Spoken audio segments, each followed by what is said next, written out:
And the other big thing we learned about in part one is the economic impact of this initiative. Early estimates from the yes side say the prop could generate up to $1 billion annually. Still, some folks are against it because the prop could increase the cost that medical marijuana patients are paying for their medicine.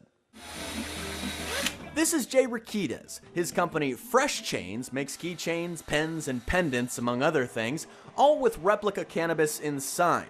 It's all legal because the contents are fake, but he says he knows if Prop 64 passes, demand is going to go up. As far as my business side, I think it'll be good. It'll open a lot more outlets as possible retailers as well as distributors for us. Riquides has been selling to 13 shops around the country. He also has products in the UK and Colombia. But despite the money that Prop 64 would likely bring, Riquides isn't completely sold on the initiative.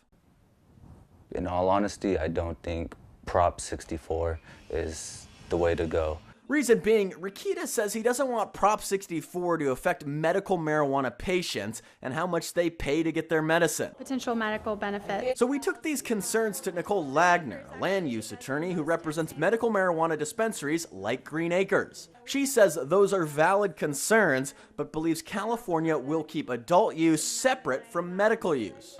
We have to think of it as two parallel industries governed by one or possibly two agencies. But Lagner adds that medical prices still could be affected. If Prop 64 passes, all marijuana would see a 15% excise tax and a cultivation tax. Patients could only avoid the state's sales tax. And Lagner says those taxes walk a fine line in this industry. If you overtax to the extent that the businesses can't survive, then you essentially proliferate the black market.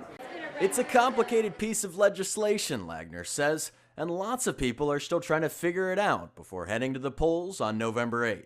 And yet another concern, what will the prop do to make sure big businesses don't come in and push small farmers out, something opponents call the tobaccoization of marijuana. Right now, the initiative would keep the largest licenses for cultivation at bay until 2023. Still, some say that is not enough time.